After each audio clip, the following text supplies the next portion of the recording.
Now, overlapping of orbitals, an atomic orbital, as you know, is a region in space where there is the highest probability of finding an electron. इसका मतलब कि space का वह क्षेत्र जहाँ पे electron को पाए जाने की प्रबलता अधिकतम हो उसे कहते हैं एटॉमिक ऑर्बिटल। जैसे कि आप देखिए नीचे एक बॉक्स में ब्लू कलर का सेंटर में डार्क कलरेशन और उसके साइड साइड में लाइट कलरेशन से मैंने शो किया है कि एस ऑर्बिटल स्फेरिकल शेप में इसलिए है क्योंकि सेंटर स्फीयर में इलेक्ट्रॉन को हाइड्रोजन के 1s में जो एक इलेक्ट्रॉन हो उसको पाए जाने की प्रबलता सेंटर में सबसे ज़्यादा है। अभी इसी का एक एक्सटेंशन हम लोगों ने पढ़ा था जब हमने अट्रैक्टिव फोर्सेस और रिपल्सिव फोर्सेस पढ़े थे। तो इस प्रकार से हम लोगों ने पिछले एग्जाम्पल में पढ़े थे 4 अट्रैक्टिव फोर्सेस हाइड्रोजन में। अट्रैक्टिव फोर्सेस का नंबर 4 था जो कि मैंने आपको पीछे वाले last class valence bond theory की क्लास में एक्सप्लेन किया था। और इसी तरीके से रिपल्सिव फोर्सेस का जो दो हाइड्रोजन एटम्स के न्यूक्लियस और दो इलेक्ट्रॉन्स के बीच में लगने वाले दो रिपल्सिव फोर्सेस थे वो एक साइड डायग्राम्स पे जस्ट टू ब्रश अप कि हमने पहले क्या पढ़ा था मैंने अभी शो किया है। Now let's proceed on with the overlapping of orbitals. So जब दो एटम एक दूसरे को अप्रोच करते हैं या पास पास आते हैं तो उनके बीच में कुछ पार्शियल मर्जर या थोड़ी संभावना उनके ऑर्बिटल्स के मिलने की हो जाती है। जो उनके दो बॉन्डिंग ऑर्बिटल्स हैं उन एटम्स के उनके बीच में थोड़ी संभावना मर्ज होने की या मिलने की बन जाती है। इसको कहते हैं ओवरलैपिंग ऑफ ऑर्बिटल्स। और ये इसी ऑर्बिटल्स की ओवरलैपिंग की वजह से इलेक्ट्रॉन्स की पेयरिंग होती है और इस पेयरिंग की वजह से कोवैलेंट बॉन्ड का फॉर्मेशन होता है। जो कोवैलेंट बॉन्ड बनता है उसकी स्ट्रेंथ इस बात पे कि वो कितना स्ट्रॉन्ग या वीक होगा वो इस बात पे डिपेंड करती है कि ओवरलैप कितना ज़्यादा है। अगर ओवरलैप ज़्यादा है तो स्ट्रॉन्ग बॉन्ड बनेगा और अगर ओवरलैप कम है तो वीक बॉन्ड बनेगा। तो इसी को एक नीचे जो हाइड्रोजन का एग्जाम्पल है मैंने उससे समझाया है। हाइड्रोजन का एग्जाम्पल मैंने वैलेंस बॉन्ड थ्योरी के कंटिन्यूएशन में ले लिया क्योंकि हम पहले पढ़ चुके हैं इसको। तो एक हाइड्रोजन एटम में 1s ऑर्बिटल में एक इलेक्ट्रॉन होता है जो कि मैंने शो करा हुआ है आपको। नाउ पॉली के एक्सक्लूजन प्रिंसिपल के हिसाब से ऑर्बिटल दो इलेक्ट्रॉन ऑपोजिट स्पिन में होल्ड कर सकता है। जब ये दो एटम आते हैं अपने अपने इलेक्ट्रॉन्स को ऑपोजिट स्पिन में लिए हुए एक दूसरे के पास पास आते हैं तो इन ऑर्बिटल्स में ओवरलैप हो जाता है। इस ओवरलैपिंग जो मैंने शो करा हुआ है ओवरलैपिंग से उसमें देखिए आप दो इलेक्ट्रॉन्स मैंने ऑपोजिट स्पिन में भी शो करे हैं। इस ओवरलैपिंग की वजह से वो जो इलेक्ट्रॉन क्लाउड है वो एक बड़ा इलेक्ट्रॉन क्लाउड बना देता है जिसको कहते हैं हम मॉलिक्यूलर ऑर्बिटल। ये मॉलिक्यूलर ऑर्बिटल बड़े इलेक्ट्रॉन क्लाउड में दोनों इलेक्ट्रॉन्स को होल्ड करता है। ये दो इलेक्ट्रॉन्स जो एक दूसरे से किए जा रहे हैं आपस में शेयर, इस शेयरिंग की वजह से दो हाइड्रोजन एटम एक दूसरे के पास पास रहते हैं और जिसकी वजह से हाइड्रोजन मॉलिक्यूल बन जाता है। तो इसलिए जो ऑर्बिटल थियरी है उसमें कोवैलेंट बॉन्ड के फॉर्मेशन के लिए इलेक्ट्रॉन्स की पेयरिंग होनी चाहिए और जो इलेक्ट्रॉन्स पेयर होने हैं उनकी स्पिन ऑपोजिट होनी चाहिए तब एक कोवैलेंट बॉन्ड का फॉर्मेशन होगा।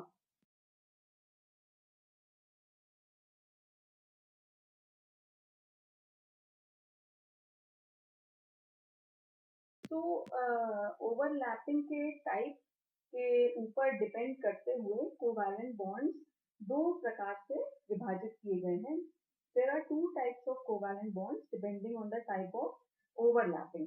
That is sigma bond and pi bond. Now let's first of all start off with the sigma bond. Sigma bond तीन तरीके की ओवरलैपिंग शो करते हैं। यानी कि वो कोवैलेंट बॉन्ड जो एंड टू एंड या हेड ऑन ओवरलैप से बनते हैं उनको कहते हैं सिग्मा बॉन्ड और ये overlapping along the internuclear axis होती है, यानी दोनों के न्यूक्लियस से जो एक्सिस पास हो रहा होता है उसी एक्सिस के ऊपर ही ओवरलैपिंग भी होती है। इसको कहा जाता है, इस प्रकार के ओवरलैप को हेड ऑन ओवरलैप या एक्सियल ओवरलैप कहा जाता है। सिग्मा बॉन्ड बनने के तीन तरीके हैं, एक एस एस ओवरलैप, एक एस पी ओवरलैप और third is P P overlap. यानी S S overlap is the overlap of S and S orbital. So let's first of all see S S overlapping. इस प्रकार के overlap में दो half filled S orbital overlap होते हैं internuclear axis के along, मतलब एक्सिस पे ही ओवरलैपिंग होती है। और ये साइड में देखिए दो हाइड्रोजन एटम्स जिनमें एक एक इलेक्ट्रॉन एस ऑर्बिटल में है, उनमें ओवरलैपिंग से बना है इलेक्ट्रॉन क्लाउड, दोनों हाइड्रोजन एटम्स के बीच में कॉन्सेंट्रेटेड है। Next is the overlapping of S and P orbital. इस टाइप की ओवरलैपिंग दो हाफ फिल्ड एस ऑर्बिटल एक एटम का और हाफ फिल्ड पी ऑर्बिटल दूसरे एटम के ओवरलैप की वजह से होती है, जो कि आपको हाइड्रोजन और फ्लोरीन में दिखाया जा रहा है, जिसमें जिस साइड पे जिस फ्लोरीन के जिस लोब की साइड पे हाइड्रोजन प्रेजेंट है वो लोब बिगर लोब बन जाता है और दूसरा लोब ओवरलैप की वजह से वो बिगर बन जाता है।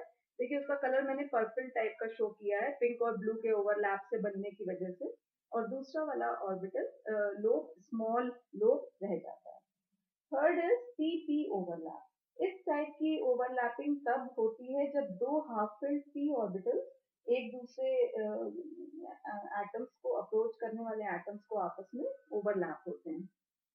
तो जो मैंने दो फ्लोरीन एटम्स के ओवरलैप की वजह से शो किया हुआ है आपको, तो जो ओवरलैप बीच में सेंटर में जो लोब ऑर्बिटल का ओवरलैप होगा वहां पे इलेक्ट्रॉन क्लाउड को पाए जाने की सबसे ज्यादा प्रोबेबिलिटी है, तो वो बिगर लोब बन जाएगा आफ्टर ओवरलैपिंग। तो पी पी ऑर्बिटल के इस तरीके के ओवरलैप को एंड टू एंड ओवरलैप कहा जाता है। और इन तीनों ही कंडीशंस ओवरलैप बनने से बनने वाले कोवैलेंट बॉन्ड सिग्मा बॉन्ड होते हैं।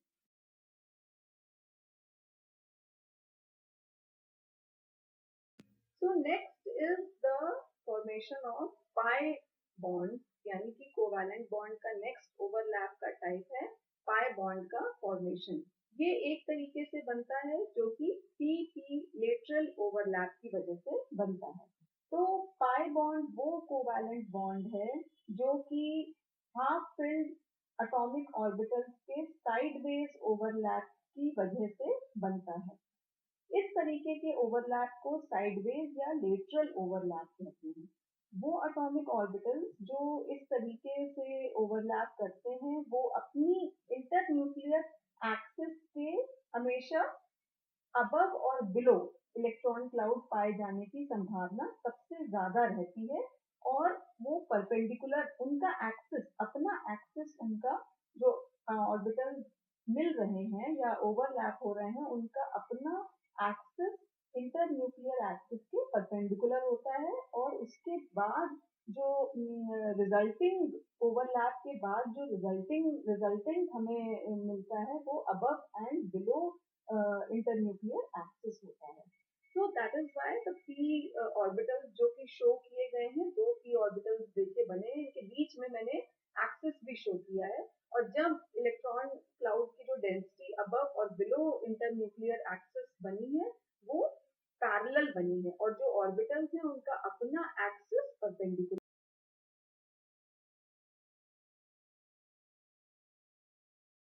Now strength of covalent bond. तो अभी तक हमने जो कोवैलेंट बॉन्ड देखे वो दो टाइप के देखे, यानी कि sigma and pi bond. Sigma bond तीन तरीके के ओवरलैप से बन सकते हैं जबकि पाई बॉन्ड सिर्फ एक तरीके के ओवरलैप से बन सकता है। दिस ऑल ऑफ इट हम we have already scene.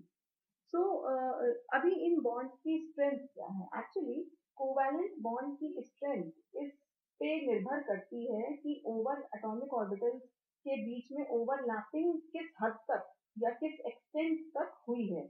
So sigma bond के फॉर्मेशन के समय जो ओवरलैपिंग टेक करती है वो या ओवरलैपिंग जो अकर करती है ऑर्बिटल्स के बीच में वो ज्यादा एक्सटेंड होती है, जो पीछे फिगर्स में भी मैंने आपको शो किया है।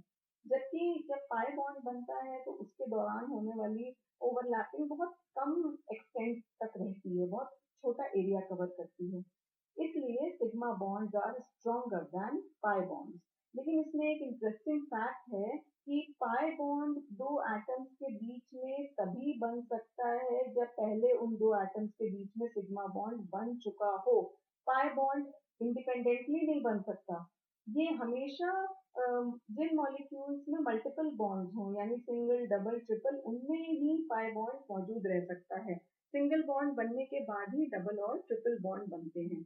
इसी के साथ एक और भी इंटरेस्टिंग और इम्पोर्टेंट फैक्ट है कि सिग्मा बॉन्ड की वजह से पाई बॉन्ड यानी कि डबल और ट्रिपल बॉन्ड स्ट्रॉन्ग होते हैं सिंगल बॉन्ड की वजह से। और किसी भी मॉलिक्यूल में जितने ज्यादा बॉन्ड्स प्रेजेंट होंगे, इसका मतलब उस मॉलिक्यूल के ऑर्बिटल्स के बीच में उतना ज्यादा ओवरलैपिंग मौजूद है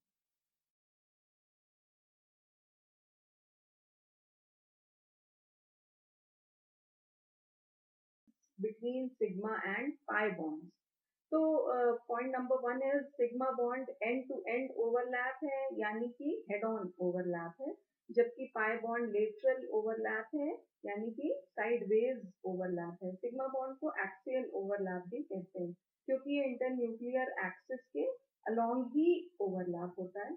सिग्मा बॉन्ड अभी जस्ट इससे पहले हमने देखा कि सिग्मा बॉन्ड एक स्ट्रॉन्ग बॉन्ड है, उसका रीजन भी देखा हमने, क्योंकि जो एरिया ओवरलैप के अंतर्गत आता है वो ज्यादा है सिग्मा बॉन्ड में, और बॉन्ड की स्ट्रेंथ कितना एरिया ओवरलैप में है मौजूद उस पर डिपेंड करती है। जबकि पाई बॉन्ड में एक वीक बॉन्ड है, क्योंकि the area under the overlap is less. Then next is sigma bond s orbital के पार्टिसिपेशन की वजह से भी बन सकता है, जबकि पाई बॉन्ड कभी भी एस ऑर्बिटल के पार्टिसिपेशन की वजह से नहीं बन सकता। जैसा हमने देखा था कि जो तीन तरीके से सिग्मा बॉन्ड बन सकते थे, उनमें से दो तरीकों में एस ऑर्बिटल मौजूद थे, यानी एस एस ओवरलैप और एस पी ओवरलैप। जबकि पाई बॉन्ड सिर्फ एक ही तरीके से बन सकता है, जो कि है P P overlap, sideways overlap. Sigma bond कम रिएक्टिव हैं, जबकि पाई बॉन्ड ज्यादा रिएक्टिव हैं। एक्चुअली जो सिग्मा बॉन्ड बनते हैं वो अलोंग द एक्सिस बनते हैं, यानी कि किसी भी मॉलिक्यूल में एटम जिस स्केलेटन में मौजूद रहते हैं, जिस लाइन में मौजूद रहते हैं, उसी लाइन के अक्रॉस सिग्मा बॉन्ड बनते हैं। नाउ जो आपके सिग्मा बॉन्ड बनते हैं, उनके इलेक्ट्रॉन्स अपनी जगह पे फिक्स्ड रहते हैं, they can not move. That is why जब इलेक्ट्रॉन्स अपनी जगह पे फिक्स रहते हैं और मूव नहीं होते हैं, तो वो उस मॉलिक्यूल की एनर्जी को लो कर देते हैं। मॉलिक्यूल की एनर्जी लो होने का मतलब है स्टेबिलिटी का बढ़ जाना और रिएक्टिविटी का कम हो जाना। That is why sigma bonds are less reactive. जबकि पाई बॉन्ड्स फ्रीली मूव कर सकते हैं across other pi orbital p orbitals, they can freely move. That is why pi orbitals जिस मॉलिक्यूल में मौजूद रहते हैं, उस मॉलिक्यूल की के सिस्टम की एनर्जी बढ़ जाती है, जिसकी वजह से स्टेबिलिटी कम हो जाती है और pi bonds are highly reactive. Then sigma bond next point is electron cloud is symmetrical to the axis of overlap, यानी जो internuclear axis है वो जब सिग्मा बॉन्ड में जो ओवरलैप होती है वो उसी एक्सिस के सापेक्ष होती है, यानी उसी एक्सिस के ही साथ उसी प्लेन पे होती है जिस प्लेन पे एक्सिस होता है। जबकि पाई बॉन्ड में जो इलेक्ट्रॉन क्लाउड मौजूद रहता है वो एक्सिस के अबव, ऊपर या नीचे प्रेजेंट होता है। जो इलेक्ट्रॉन क्लाउड बनता है ये हम लोग पीछे डायग्राम्स में देख चुके हैं। नाउ सिक्स सिग्मा बॉन्ड उसी एक्सिस पे ओवरलैप करते हैं, इंटर न्यूक्लियर एक्सिस पे, तो ऊपर की प्लेस और नीचे की place, that is above the axis and below the axis, का एरिया फ्री रहता है, खाली रहता है। इसलिए सिग्मा बॉन्ड में फ्री रोटेशन मौजूद है। जबकि पाई बॉन्ड के फॉर्मेशन में above the axis and below the axis का एरिया ऑलरेडी इलेक्ट्रॉन क्लाउड के द्वारा ऑक्यूपाई किया जा चुका है, इसलिए वहां पे कोई जगह खाली बचती नहीं है रोटेशन के लिए। सो इसलिए pi bond restricts free rotation. Now, sigma bond is a localized bond and pi bond is a non-localized bond. अभी ये पॉइंट बहुत ध्यान से समझने वाला पॉइंट है. तीन टर्म्स हैं जो कि आपके सामने बहुत फ्रीली आएंगे: localized, non-localized and delocalized. There is no need to get confused in these terms.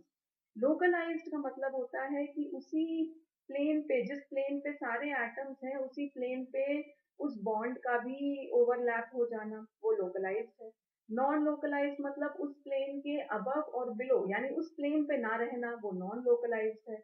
And delocalised मतलब अलग अलग ऑर्बिटल्स में इलेक्ट्रॉन का कॉन्स्टेंटली मूव होते रहना, इसको कहते हैं डीलोकलाइज्ड. पाई बॉन्ड जहाँ पे अलग अलग पी ऑर्बिटल्स नहीं मौजूद हैं, वहां पे वो नॉन लोकलाइज्ड बॉन्ड है, जबकि जैसे बेंजीन जहाँ पे कई सारे पी ऑर्बिटल्स हैं, वहाँ डी लोकलाइज्ड है. And last point we have already seen, sigma bond independently exist कर सकता है, जबकि pi bond can not exist independently.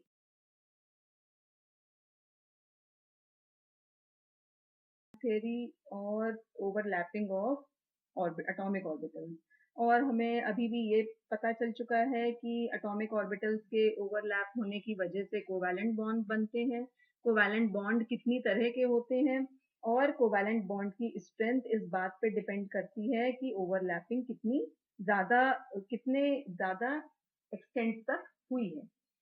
Now इसमें ओवरलैपिंग भी कुछ टाइप की होती है. ओवरलैपिंग के भी तीन टाइप हैं, यानी कि पॉजिटिव ओवरलैप, नेगेटिव ओवरलैप और जीरो ओवरलैप. तो this gives the direction of the covalent bond. Let's see in slide. अभी थोड़ा इसको देख लेते हैं, फिर ये आगे बेसिस बनेगा एक नई थियरी का, जिसको कि हम मॉलिक्यूलर ऑर्बिटल थियरी कहते हैं. तो वहाँ इसको थोड़ा डिटेल में पढ़ेंगे, बट अभी थोड़ा सा नो हाउ के लिए it's important to know what is positive overlap, negative overlap and zero overlap. तो जब दो एटम्स अप्रोच करते हैं एक दूसरे को, तो उनके एटॉमिक ऑर्बिटल्स ओवरलैप करते हैं. Now this overlap between different type of S and P orbitals can be positive, negative और जीरो, इस बात पे डिपेंड करते हुए कि इनकी प्रॉपर्टीज, इन एटॉमिक ऑर्बिटल्स की क्या प्रॉपर्टीज हैं. फॉर एग्जाम्पल, जब दो पीजेड ओवरलैप ऑर्बिटल्स ओवरलैप करते हैं अलोंग द इंटरन्यूक्लियर एक्सिस, जो कि फर्स्ट फिगर है, फर्स्ट फिगर देखिए, उसमें दो PZ orbitals along internuclear axis overlap कर रहे हैं, तो अगर उनके सेम साइन के लोब्स ओवरलैप हो रहे हैं, तो ये कहलाता है पॉजिटिव ओवरलैप. और जब दो पीजेड ऑर्बिटल्स ओवरलैप करें जबकि इनके ऑपोजिट साइंस ओवरलैप हो रहे हैं, then this is called zero overlap, क्योंकि ऑपोजिट साइंस कंबाइन नहीं होंगे आपस में. इसी तरीके से अलग डिफरेंट अरेंजमेंट्स हैं जो कि एस और पी ऑर्बिटल के भी मैंने शो करे हैं, जैसे कि आप सेकेंड फिगर या थर्ड फिगर में देख सकते हैं, जिसमें थर्ड फिगर में मैंने साइडवेज, थर्ड और फोर्थ फिगर में साइडवेज ओवरलैप शो किया है, सेम साइन और डिफरेंट साइन का. नाउ अकॉर्डिंगली अगर आप देखिए कि जो एक्सिस है उसको अगर आपने चेंज कर दिया है, जो लोब्स का एक्सिस है अगर वो डिफरेंट है, तो ओवरलैप होगा ही नहीं, क्योंकि उनके ओवरलैप का एरिया इतना नेग्लिजिबल है कि वो बॉन्ड का फॉर्मेशन नहीं कर सकता. तो इसलिए जो मैंने लास्ट के दो फिगर्स शो किए हैं जीरो ओवरलैप में, वो जीरो ओवरलैप दे देते हैं, यानी कि इस केस में कोई बॉन्ड का फॉर्मेशन नहीं होगा. So this is how the directional, according to the directional property of covalent bond, we have three types of overlap. That is positive overlap, when we have the same signs, lobe overlapping. We have negative overlap when we have the opposite signs of lobes overlapping, and then we have zero overlap, जिसमें overlap का area इतना कम होता है, इतना negligible होता है कि overlap की वजह से bond का formation संभव नहीं है.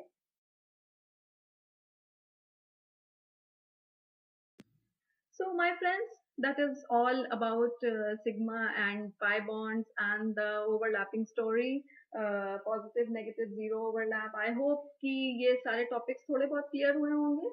If there is any doubt that persists in your mind, feel free to tell me in the comment section. मैं पूरी कोशिश करूँगी to clear that doubt. And thanks for being so patient and listening to me. Hope you have a very good learning experience. Keep it up. Bye bye, everybody.